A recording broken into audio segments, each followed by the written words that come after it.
Então, por exemplo, quantos casais, e isso vai mudando ao longo do tempo, e é uma coisa que a gente precisa prestar atenção de sempre manter isto, antes de casar, ou jogava tênis, o famoso futebol, as novelas, cinema, tinha uma rotina, porque não estava todo dia junto, que tinha as coisas que eram importantes para ele ou para ela. E quando casa, isso começa a complicar. Parece que tem que ser tudo junto, tudo feito de uma forma, e não é assim. A gente deve ficar junto, mas não misturado. Esse é um grande segredo. Eu não posso perder a minha individualidade.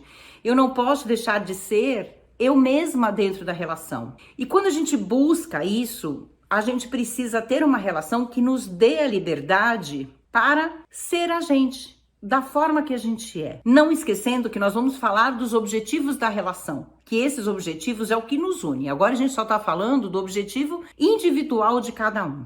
Então, por exemplo, toda quarta-feira eu gosto de ir no cinema. Ah, mas com quem eu me relacionei não gosta de cinema. Mas para ele ou para ela, tudo bem eu ir no cinema. E de vez em quando vai comigo. Mas eu tenho os meus momentos. Eu gosto de passear em museus. Eu vou, sábado de manhã eu gosto de acordar, eu gosto de ter o meu ritual, eu vou no museu, vou passear, vou ver as coisas, vou passear na Paulista, cada um tem a sua individualidade. Ah, mas eu casei e o meu marido, a minha esposa ou a minha companheira não gosta, mas eu posso ir, eu tenho uma liberdade de ser eu.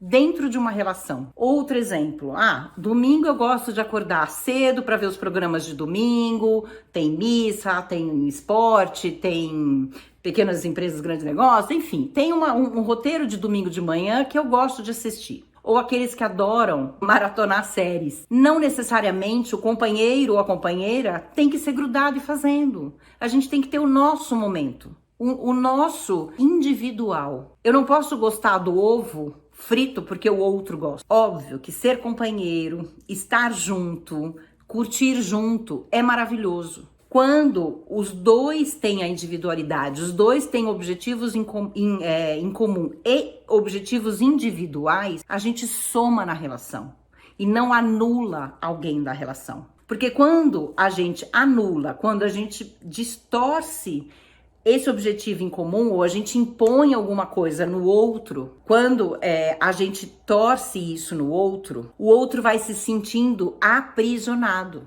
Ninguém aguenta por muito tempo ficar aprisionado numa relação. Ninguém quer.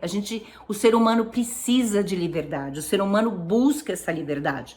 O ser humano precisa estar ele. É engraçado porque muitas relações, né, a gente vê que as pessoas querem controlar, as pessoas querem fechar e as pessoas são livres. E quanto mais livres as pessoas se sentirem dentro da relação, mais elas ficam na relação.